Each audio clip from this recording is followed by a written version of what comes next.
Ako si Maria Sofia Natalie D. Santos. At ako naman si Lance Aquino. At ang topic natin ngayon ay mula sa pag-usbong ng mga Korean wave o Hallyu. Mas nagiging pamilyar ang mga Pilipino sa Korean culture. Mula sa K-pop at K-dramas hanggang sa pagkain at fashion, malaki ang naging impluwensya nito sa ating pang-araw-araw. Sa pananam na ito, ating alamin kung gaano nga ba kalalim ang pagkahilig ng mga Pilipino sa Korean culture. Arat na!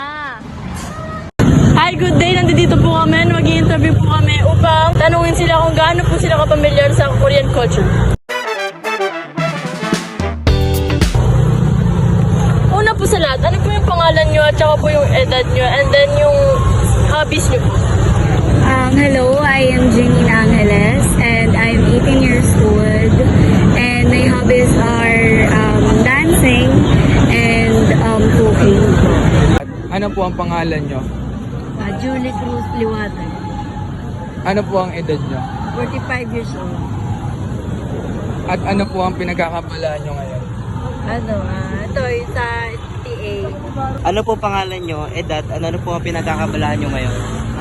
Ako nga pala si Buddy Bakong, 52 anyos, at ako isang tricycle driver. Ano pong pangalan nyo po?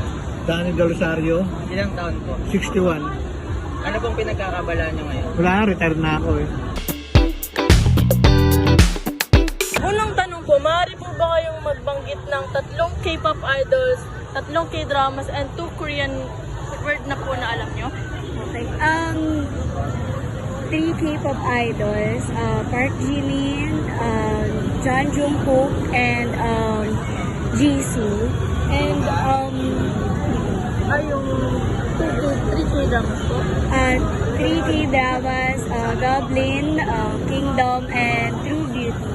Paano naman po yung 2 Korean words po na alam nyo? Annyeonghaseyo and Gwencheon. Unang tanong po, maaari ba magbanggit kayo ng kahit 3 K-pop idols? Pwede naman.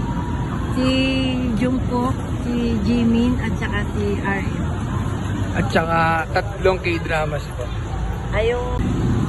Yung Crash Landing on You, True Beauty, What's Wrong with Secretary ko. 2 Korean words po. Annyeonghaseyo, tsaka Sarang. Ano po ang mga alam nyo 3 K-dramas po, tapos 2 Korean words po?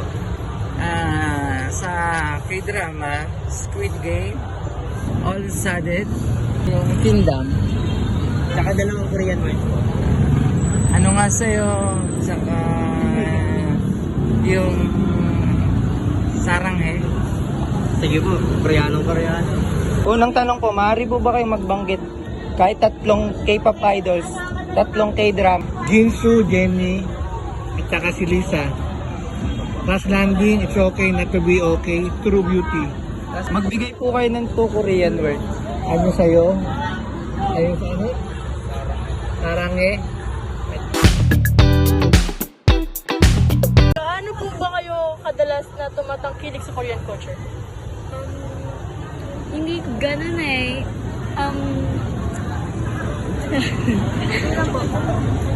Sakto lang.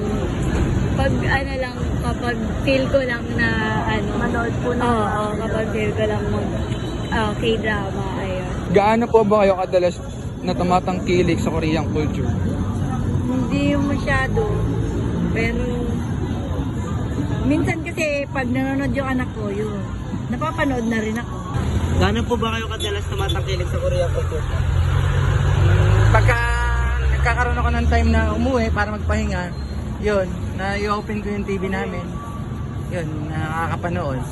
Kaya bihira lang, kaya hindi ako masyadong familiar sa mga... Gaano po kayo kadalas tumatangkilik sa Korean culture? Mga... 5 days a week. Nanonood ako. Sa tingin niyo po, minsan ba mas nabibigyan pansin ng mga Pilipino ang Korean culture kaysa sa sarili po nating kultura? I think yes. Kasi if ipagko-compare yung dalawa, mas nakikita naman natin na mas better, somehow mas better yung culture ng ibang country sa atin, most especially yung Korean kasi may standard sila na hindi nami-meet din ng sarili nating culture and yun yung mas minamahal ng Filipino. Bakit sa tingin mo naging sikat ang K-pop sa iba't ibang bansa? Una sa lahat yung kung paano sila mag-perform, tsaka syempre mga gwapo, tsaka magaganda yun. Po. Paano mo maihambing ang kulturang Koreano sa mga kulturang Pilipino po? Medyo malayo pag pinaghambing natin sila kasi unang-una sa pagkain at saka yung mga pagkilos nila magkaiba.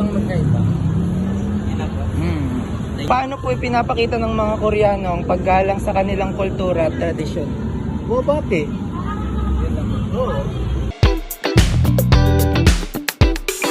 Ngayon, sasagutin naman namin ang ilang mga katanungan. Ano nga ba ang natutunan namin sa aming street interview style na ginawa? Katanungan. Batay sa inyong ginawang street interview, pamilyar ba ang mga Pilipino sa Korean culture? Bakit o bakit kaya hindi? Batay sa aming street interview, maraming Pilipino ang pamilyar sa Korean culture. Lalo na ang mga kabataan na mahilig sa K-pop, K-drama at Korean food. Ngunit ang iba, lalo na ang mga matatanda ay tila masyado nang matanda at wala nang alam dito. Ang alawang tanong, anong reaction mo sa naging sagot ng dalawang interviewees sa required open-ended question niyo? Maganda ang sagot ng dalawang interviewees kasi ipinakita nila na gusto nila ang Korean culture tulad ng K-pop at K-drama. Nakakatuwa na marami ang naaaliw dito, pero hindi dapat natin kalimutan ang sariling kulturang Pilipino. Long tanong, magbigay ka ng dalawang hamong dala ng globalisasyon na may kinalaman sa Korean culture. Ano-ano ang pwede mong magawa upang matugunan o maharap ito? Kung kami ang tatanungin, ang hamon ay ang pagkalimot sa kultura ng Pilipino at pamantayan sa kagandahan sa batay sa Korean culture. Ang solusyon, pahalagahan ng sariling kultura at tanggapin ang natural na anyo ng bawat Pilipino. Masaya, dito nagtatapos ang aming street interview tungkol sa Korean culture. Salamat sa lahat na nagbahagi ng kanilang opinyon at kitang-kita naman natin na malaki ang naging epekto na ito sa kulturang Pilipino. Mula sa pagkain, fashion, K-drama hanggang sa K-pop. Pinapakita kung gaano kayaman o kaimpluwensya ang kultura ng Korea sa buong mundo. Maraming salamat po sa nakinig. Sana may natutunan kayo.